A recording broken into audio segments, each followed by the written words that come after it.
lihat ini ya, ini materi sudah kita share di Google Classroom ya, materi kuliah.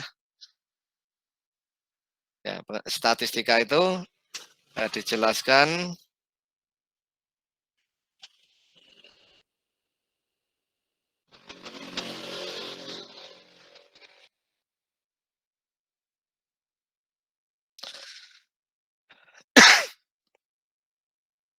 merupakan cabang dari ilmu matematika yang mempelajari cara pengumpulan, penyajian, analisis, interpretasi, dan penarikan kesimpulan dari sekelompok data yang disusun dalam bentuk angka. Ya, dalam bentuk angka ya.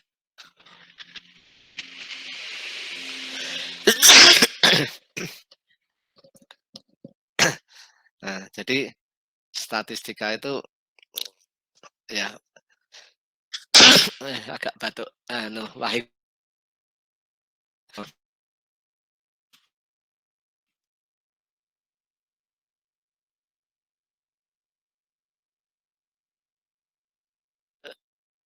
Bisa diolah.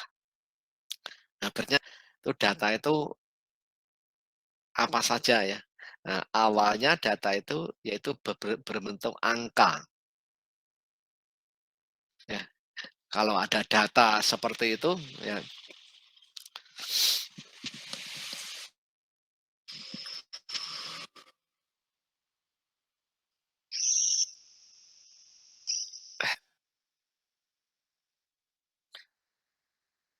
mau bagaimana cara mengumpulkan ya dari data itu. Nah, mungkin punya metode ya.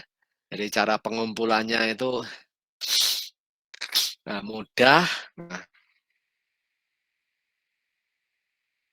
alatnya apa? Ya,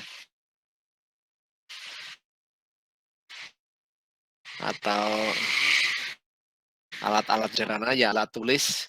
Mungkin nanti apa di situ.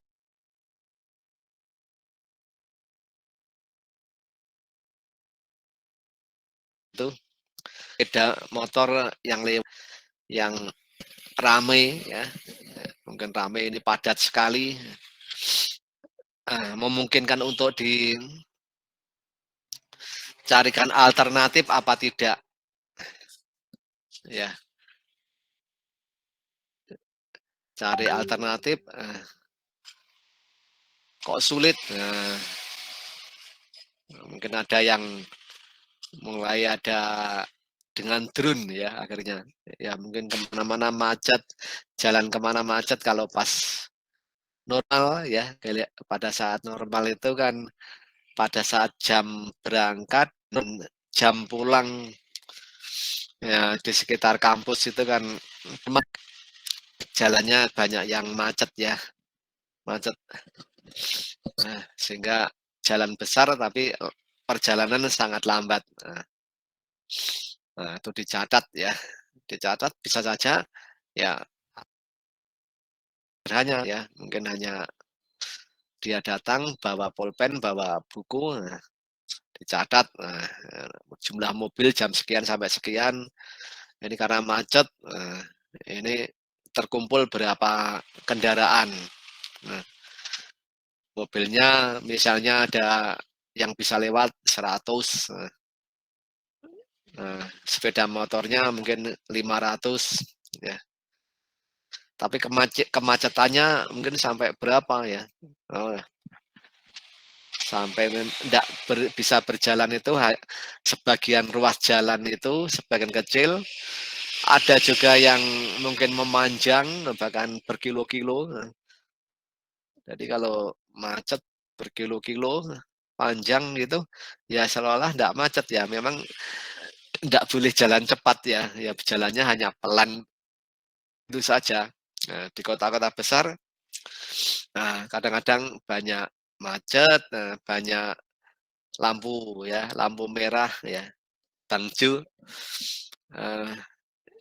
sedikit ya, memang di kota itu ya tidak bisa berjalan cepat ya, memang jalannya merayap, jadi kecepatannya ya.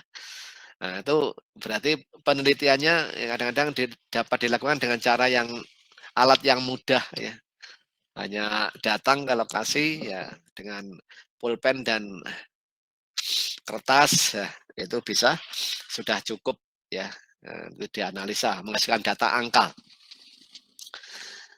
atau bahkan penelitian yang sudah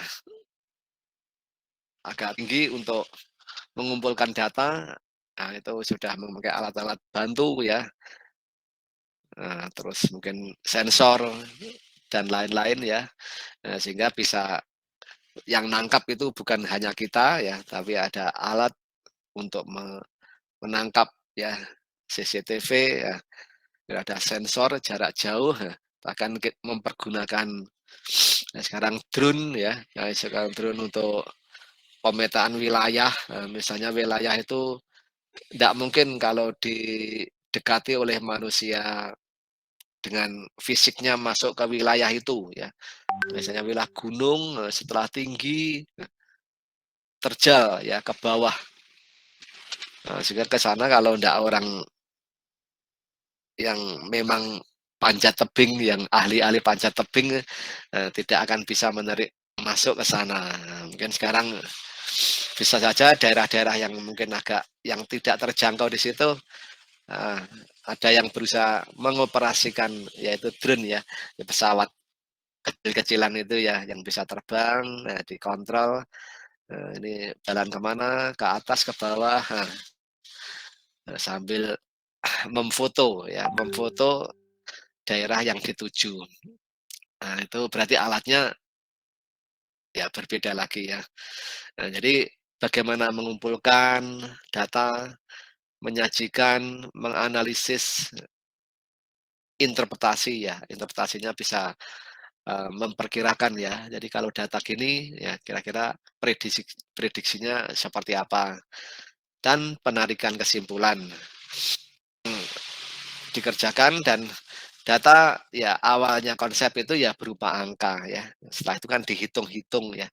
Tapi perkembangannya ya statistika sendiri nanti bisa mengolah ya, mengolah data angka atau data non angka ya, bukan angka ya, kategori.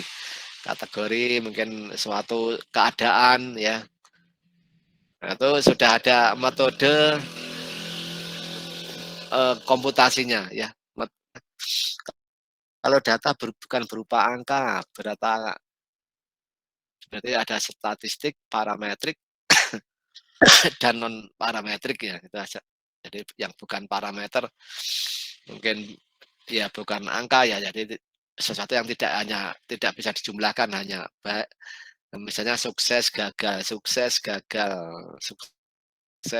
penelitian, mungkin suatu penelitian, eee, hujan enggak gitu ya, atau senang tidak gitu. Nah, itu tidak berupa angka ya, bisa saja nanti dari bukan angka itu diangkakan atau murni dari tidak angka itu langsung ya tetap dihitung-hitung ya, dihitung-hitung sehingga contohnya tes gagal, berapa jumlah sukses, nah berarti kan bisa menghitung ya, walaupun sukses, nah nanti banyaknya berapa, gagal, banyaknya berapa gitu ya. Nah, jadi perkembangannya ini data bisa bermacam-macam ya, tidak hanya berupa angka. Klasifikasi statistik menurut tingkat proses pekerjaannya ya, dari proses pekerjaannya ada statistika deskriptif dan statistika inferensial atau induktif ya.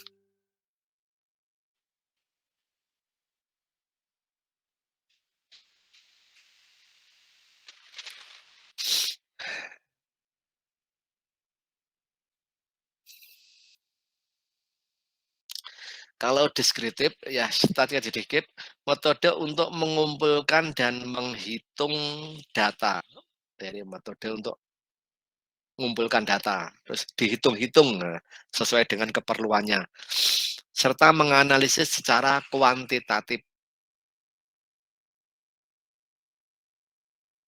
Nah, sehingga diperoleh suatu Nah, jadi kuantitatif ya, menganalisis secara tatif ya, umumnya begitu ya, dianalisis.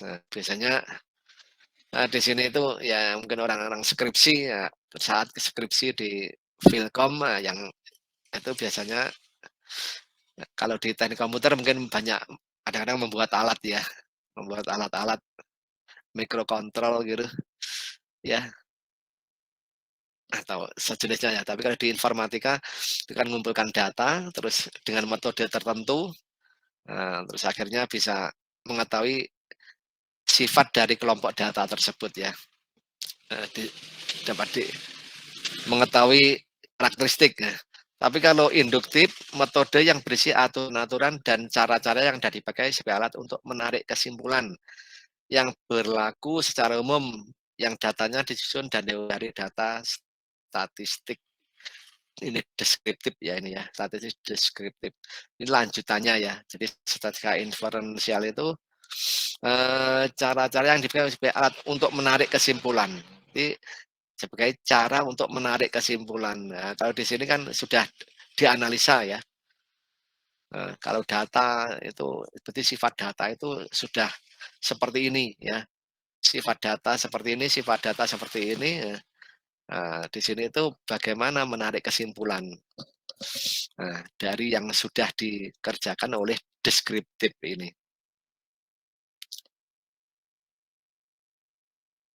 Nah, ini ya. Jadi yang sudah dikerjakan oleh deskriptif. Nah, itu gambarannya ya, data mungkin ini ada sekumpulan ya, sekumpulan angka yang banyak, tidak teratur ya. Jadi angka 3 ada di sini, ini ada angka 3 di sini, angka 3 terjadi di sini ya, angka 3 terjadi di sini, di mana-mana. Demikian juga angka yang lain. Nah, setiap penelitian kan juga gitu ya. Jadi data dikumpulkan, misalnya data tentang hujan. Nah, hari ini hujan, tidak, hujan, hujan, hujan, tidak, tidak. Nah, terus diharapkan nanti ini ya, mungkin ada suatu grafik berupa apa saja ya, disajikan dalam bentuk apa saja ya. Secara kuantitatif error, ya mungkin ada suatu alat untuk menganalisa, menghitung error yang diberikan berapa, untuk kasus yang lain error yang diberikan berapa, ya. Untuk kasus yang lain error berapa, errornya berapa gitu. Nah, itu dari kasus data yang serba bertumpuk. Nah, di sini ya banyak dan posisinya juga kemana-mana saja. Ya. Mungkin ada suatu metode ya untuk menganalisanya ya, masuk deskriptif ini. Ini cara-cara menarik kesimpulan nanti di statistika induktif ini. Nah, ini menyajikan suatu dalam bentuk data-data di sini ya. Nah, maka mungkin nanti bisa saja ya kalau pembahasan sampai induktif atau inferensial ya, kesimpulannya apa ya dari sini. Ya, dari grafik-grafik ini ya mungkin ini disajikan dalam bentuk apa saja ya, dengan situasi yang bagaimana saja, dengan keadaan ya, keadaan data diperoleh dari berbagai keadaan. Statistika deskriptif itu kisaran yang dibahas, misalnya ada suatu data itu tendensi ya, pengukuran tendensi sentral ya, pusat ya.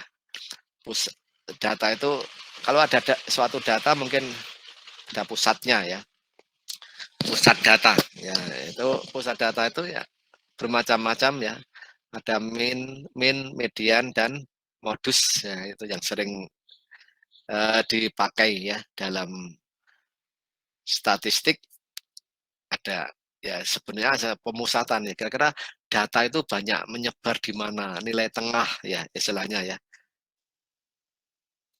Terus kalau ini nilai variabilitas, nah, nilai keberagaman. Nah, dari data itu kalau nilai tengahnya ya, nilai pusat diketahui, nah kalau hanya satu data, itu ya mesti ngumpul di satu tempat ya. Misalnya ada 100 data, nilainya 10. Nah, berarti data itu 10, 10, 10, 10. Nah, 10 semua. Nah, maka rata-ratanya ya 10 itu. Nah, datanya ya mengumpul di situ, ya ndak ada varian ya, ndak ada variabilitas itu ndak ada. Ya karena datanya ya ngumpul di satu tempat, ya. Ya ngumpul di satu tempat. Ya hanya di tempat itu, jadi nilai ini tidak ada. Tapi kenyataannya lebih-lebih dari hasil riset ya, mungkin keadaan masyarakat juga, kenyataannya nanti variasi ya. Jadi variasi data ya. Jadi data itu kalau,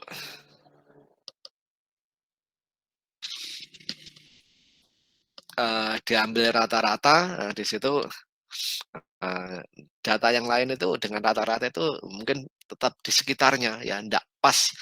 Nah, kalau ngambil data kan masih ada besar, dan nah itu ukuran variabilitas itu keberagaman. Nah, itu ada varian, standar deviasi, ada ring, deviasi, mean deviasi, sum and square deviation. Nah, itu istilah yang banyak dipakai ya, jumlah kuadrat dari deviasi, ada juga mungkin jumlah kuadrat kesalahan ya. Terus visualisasi itu ya bagaimana divisualkan ya supaya kelihatan seperti yang pertama tadi ya. Nah, ini mungkin setengahnya memvisualkan sesuatu yang mungkin ya kurang jelas ya kalau belum divisualkan. Ya, ini mungkin semakin jelas semakin naik ya itu yang ada sumbu X, sumbu Y kalau tiga dimensi ya hanya bentuknya saja ya. Dengan tabel distribusi ya, frekuensi, visualisasi, ada poligon distribusi frekuensi, histogram, ada bar ya, bentuk-bentuk untuk menyatakan visualisasi, sehingga data itu lebih jelas ya, data itu lebih jelas ya, dalam arti ya mungkin kalau dalam bentuk pie ya, ada lingkaran di mana dibagi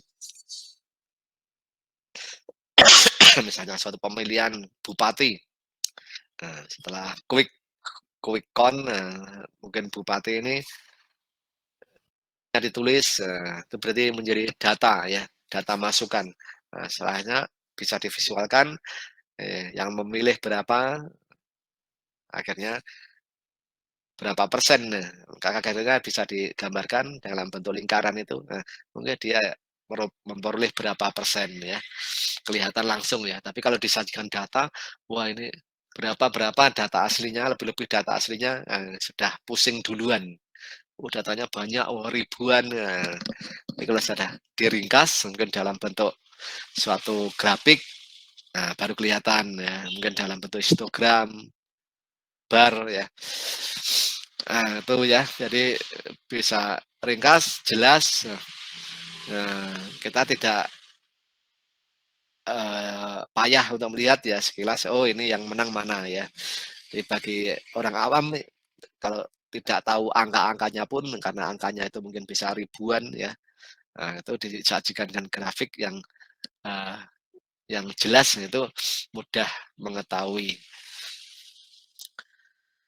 Induktif ya, statistika untuk cara-cara untuk memperoleh kesimpulan ya, pada cara menarik kesimpulan itu ada apa saja ya, cara-cara menarik kesimpulan, ada estimasi ya, korelasi dan regresi, dan chi-square ya, chi-square.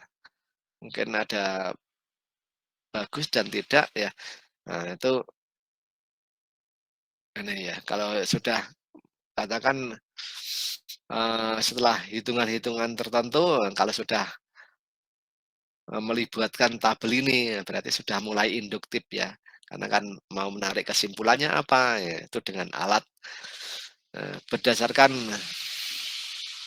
set skor maka diperoleh nilai sekian. Nah, maka kesimpulan pertama kan tahapnya mungkin masih ngitung-ngitung ya, ngitung-ngitung sebelum masuk ke perhitungan, mungkin salah satu dari ya estimasi atau korelasi atau Chi-square, nah itu masih statistik induktif yang deskriptif ya, masih deskriptif.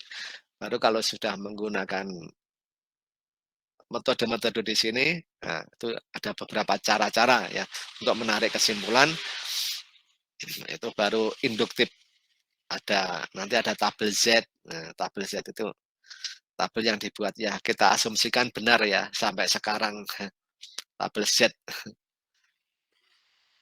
padahal hanya memperhitungkan ya angka-angka ya teori saat itu ya. Ya harus diuji sampai sekarang kok tetap digunakan,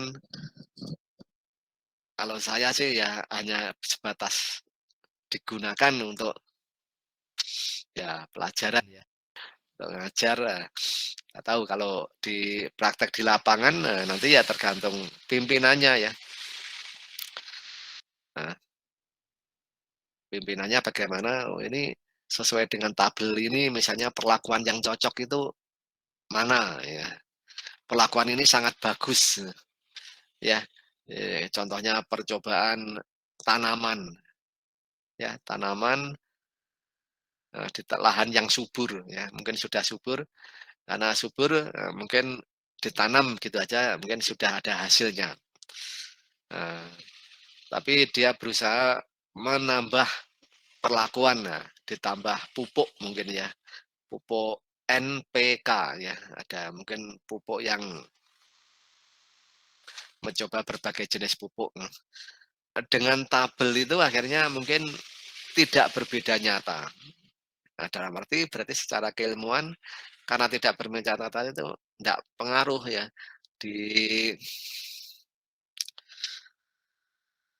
lahan itu ya, di lahan itu terus diberi pupuk dan tidak diberi pupuk, itu tidak berbeda nyata. Berarti kan lebih baik tidak diberi pupuk karena tidak berbeda nyata. Tapi, untuk hasil ya suatu produk, itu harus kembali ke, jenis tanaman yang diproduksi itu ya.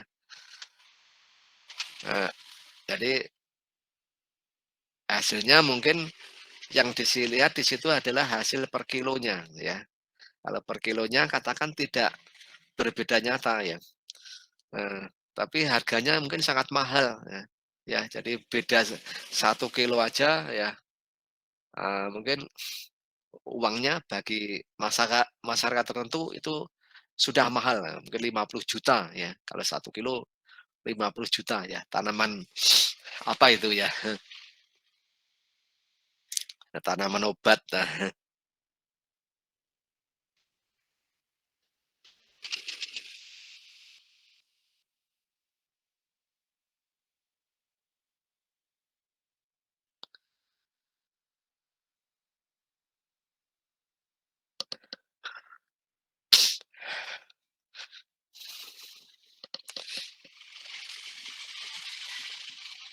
nah jadi walaupun mungkin secara statistik, eee, bedanya kok hanya 1 kilo ya, diberi, diberi pupuk tadi dengan tidak, itu secara statistik mungkin tidak signifikan hasilnya ya. Tapi setelah ditinjau dari faktor yang lain, walaupun 1 kilo itu kalau dirupiahkan tadi 50 juta, itu signifikan apa enggak, bahaya apa enggak, aman apa tidak, gitu mungkin ya. Nah, itu berarti secara keilmuan, nah itu masih harus punya alat yang lain ya kalau butuh memprediksi, eee, apa yang harus dilakukan mungkin oleh suatu organisasi ya, atau perusahaan, secara statistik begitu ya, tapi kalau nanti secara nyata ya, harus background pimpinan itu penting ya, secara estetik karena ya teori ya, secara teori, nanti katakan kalau bedanya hanya 1 kilo, itu tanaman apa saja katakan ya tidak berbeda nyata misalnya. Jadi nanam jagung ya tidak berbeda nyata karena bedanya di pupuk dan tidak dipupuk hanya 1 kilo. Terus tanaman sawi juga gitu 1 kilo hanya bedanya udah ada 1 kilo. Tanaman apa yang terus mungkin tanaman yang mahal seketika, tanaman bisa menolak corona misalnya ya, cukup direbus terbukti ampuh, sudah tidak pakai yang lain-lain, ditunggu 1 hari, corona besok sudah sembuh, mungkin harganya kan sangat mahal jadinya ya. Nah itu jadi nanam beda 1 kilo gitu, sudah sangat mahal bedanya gitu ya. Nah itu contohnya ya. Nah itu tabelnya itu ada single sampel test statistik, ada independent test statistik, dependent test statistik ya. Ada tabel T istilahnya ya, tabel Suden namanya. Tabel Z dan tabel Suden ya. Oke. Halo, ada yang mau bertanya atau memberi informasi? Masih apa? Sudah kelihatan, ini masih kelihatan ya, presentasi presentasi saya ya? Masih, Pak. Masih, Masih Pak. kelihatan? Masih, Pak. Masih ya. Nah, oke, terima kasih ya. Mungkin ya kita lanjutkan 10 menit lagi sampai jam 3 ya. Ada korelasi dan regresi ya. Itu ada apa saja ya. Ada korelasi Pearson, nama-namanya ya.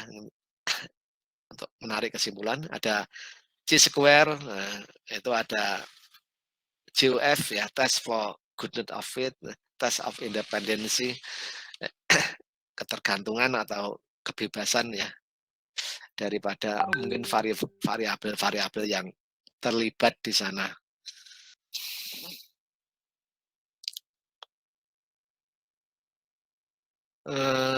Metode sekarang kita lanjutkan, ini tadi deskriptif, induktif ya sudah. Metode di statistika, metode itu langkah-langkahnya ya, ini ada dari kiri ke kanan. Nah, jadi mungkin ada persoalan ya, persoalan itu apa yang sedang diidentifikasi. Nah, itu baru data dikumpulkan ya. Jadi kalau tidak ada masalah ya kenapa dikumpulkan datanya ya. Dan memungkinkan ada solusi ya. Mungkin ada solusi. Nah, kalau di Malang kan seperti pembangunan sekarang ada jembatan itu di Telogomas ya. Yang sudah lama itu kan tahun 96 ya. 96 apa 9, pokoknya 94, 56 itu bangun jembatan Soekarno-Hatta. Nah, itu dulu Soekarno-Hatta itu sawah yang sangat luas dan tidak terjangkau dari UB ya, dari Brawijaya tidak terjangkau karena jembatan Soekarno-Hatta itu belum ada. Jadi walaupun dekat dengan UB tapi ya tidak bisa ke sana ya. Jalannya ada itu hanya jalan kecil setapak. Jalan di Panjaitan itu ya mungkin sepeda pancal ya, sepeda gowes yang bisa. Tapi kalau sepeda motor itu kadang-kadang ya takut ya, jembatannya kan kurang bagus. Nah, ada lagi di Ororombo, ya Ororombo itu ada ya jembatan yang di ya. Nah sekarang ada jembatan di Karangploso sana, ya ada jembatan Karangploso yang menghubungkan dengan jalan utama, maksudnya antara Malang ke Batu itu jembatan utama yang jalan utama ada ke Dinoyo itu kan. Karena Malang kan ya maju duluan ya. Walaupun nanti di utara jalan itu ya ada jalan walaupun tidak lebar ya ke kota tetap ada ya, ke kota. Tapi saat itu masih sawah-sawah yang berkembangnya ya lebih duluan ya daerah Dinoyo, Kembatu yang sekarang barusan ya, ini ada jembatan di Telogomas ya, ya sejenis jembatan seperti di Suhat. Nah, sehingga mungkin daerah utara ya, daerah Tegalgondo ya, yang utara Sungai Brantas, nah, itu insya Allah ya cepat maju nanti, cepat maju karena ya terhubung dengan selatan sungai. Kalau itu kan utara sungai, ada jalan besar ke situ, mungkin perkembangannya nanti pesat ya. Nah, berarti ada masalah, ya, mungkin masalah saat itu diidentifikasi ya terutama masalah kemacetan ya, kemacetan. Nah, akhirnya dianalisa, akhirnya solusinya apa ya? Solusinya ya karena jalannya sudah sulit ya dibuat jalan alternatif. Tapi tidak tahu nanti kalau jumlah kendaraan katakan cenderung bertambahnya pesat juga ya. Nah, itu nanti bisa ya tetap macet ya, tetap macet ya karena kan ya tidak mungkin ya. Nah, sekarang jumlah kendaraan di Malang tidak boleh bertambah. Dah sekian aja ini sudah pasak ya kalau pas ngumpul ya ndak PPKM gitu kalau sudah anu ya wah ya macet di mana-mana. Nah, jadi perjalanan anu ya seperti di Jakarta kan ya ter anunya ya termacetnya di Indonesia ya. Tapi masa orang jualan mobil, jualan motor baru, masa ndak boleh ya kan banyak yang masih pengen ya. Nanti motornya sudah lama lama juga pengen motor baru lagi ya. Karena bentuknya kan juga semakin bagus ya. Sudah semakin bagus mungkin bentuk sepeda motor, ya, bentuk mobil. Nah, kalau sudah punya mobil agak lama gitu ya orang itu sifatnya apa ya mungkin bosan gitu ya. Oh ini ada yang baru gitu. Itu ya kadang sifat manusia ya. Nah, itu berarti ada masalah-masalah ya. Terus apa solusinya? Ya salah satunya ya seperti bentuk jalan itu ya. Itu salah satu contoh ya pelebaran jalan karena pelebaran jalan ya bisa dikerjakan kadang-kadang sedikit gitu ya. Setengah meter kanan kiri. Nah, sekarang itu sudah hampir sudah sampai pok pinggir ya, pok pinggir jalan. Kecuali kalau pemerintahnya anu berani ya seperti Surabaya itu ya Surabaya itu melebarkan jalan yang sangat padat itu ya jalur Ahmad Yani itu kan padat karena juga jalur utama dari luar kota ya dari Sidoarjo dari mana itu berani melebarkan ya Bu yang diawali Bu Risma dulu ya. Terus sekarang juga masih dilebarkan lagi, diteruskan generasi wali kota berikutnya ya. Nah, itu kalau enggak ya walaupun biaya tinggi begitu ya berani pemerintahnya ya. Dan masyarakatnya ya lego ya kadang-kadang memang secara psikologis kalau pindah rumah gitu ya kan apa ya mungkin kurang enak aja ya. Nah, jadi persoalan diidentifikasi, terus data-data dikumpulkan.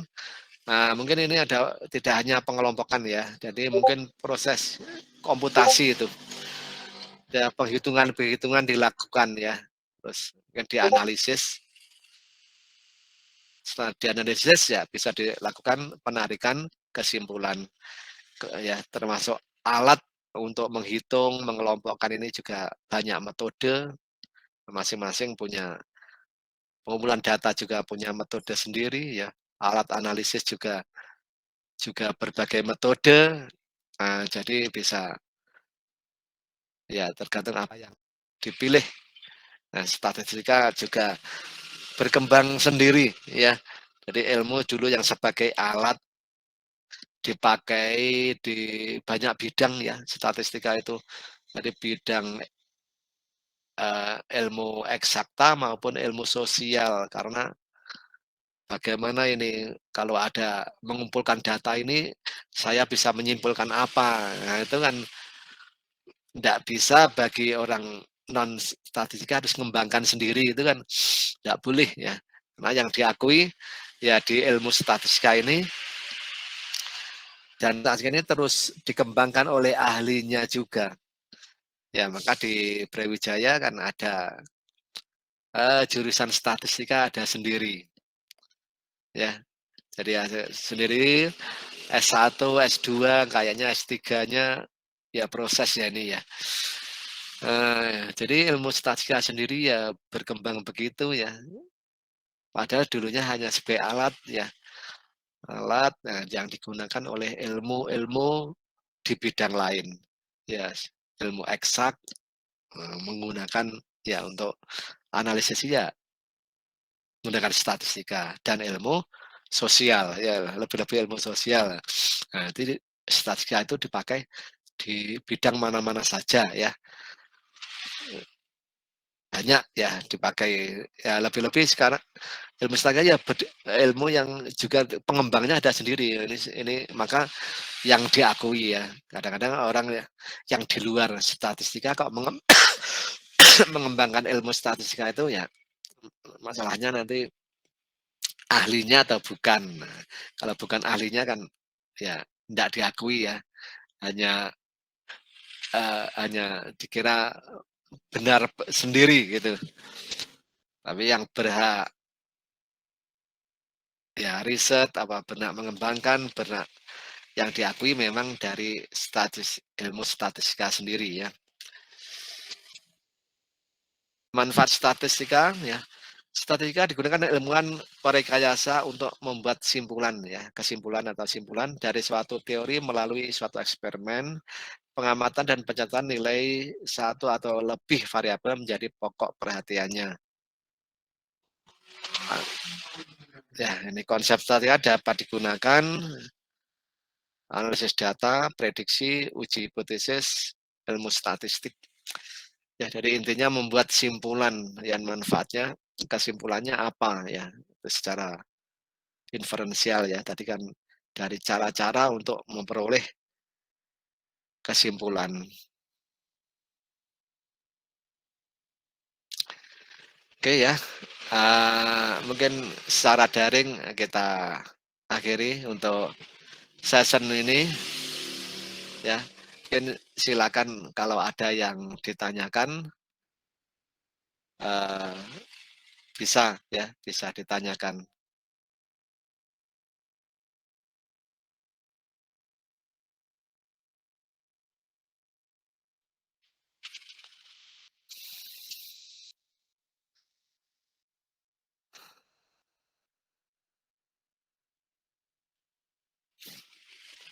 Ya, silakan mungkin ada yang ditanyakan.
Bagaimana?